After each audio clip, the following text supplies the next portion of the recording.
thought I'd share this real quickly. When I say quickly, I want to help you guys out with motivation. Motivation. So what do you use for your motivation? Do you use, I do it for you guys with kids. I'll do it for the kids. I'll do it for, you set a goal and you say, I'll do it for this reason. And a lot of times those reasonings are bad reasonings. You're now putting yourself second, and this is not about being selfish, but your motivation, you're not motivating yourself. You're doing it for another reason besides for yourself, because you've tied it into something else, usually another person and their desires, or what you would like to see with their desires, tying it in with yours. So motivation, if you want to do something, make sure you're the only driving force of that you're the motivation for it. So let's just say you want to build a deck. If you want to build the deck because, not because your kids get to play on it, or your family gets to come on it, or your friends get to come on it, and you're going to build it if someone else helps you, etc., etc. Build it because you want to build it, because it's something you want to do. If it's not something you want to do and it's tied into someone else's desires because they want the deck, or it would look better if it was this or that, what people tell you, you know what would look nice if you did this, and they put a bug in your ear.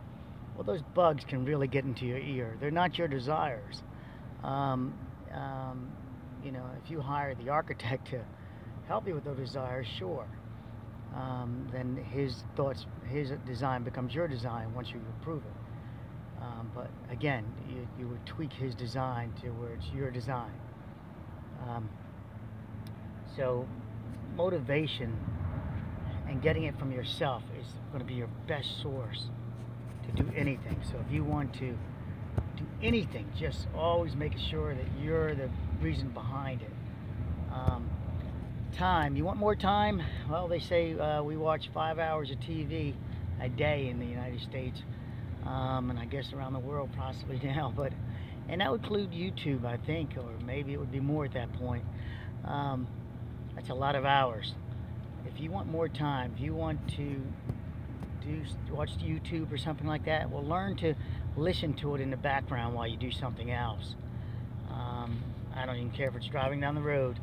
You're going to be distracted anyway. If you're listening to the radio, why not listen to a YouTube program? You don't need your eyes focused on the screen. You can let your imagination do some work.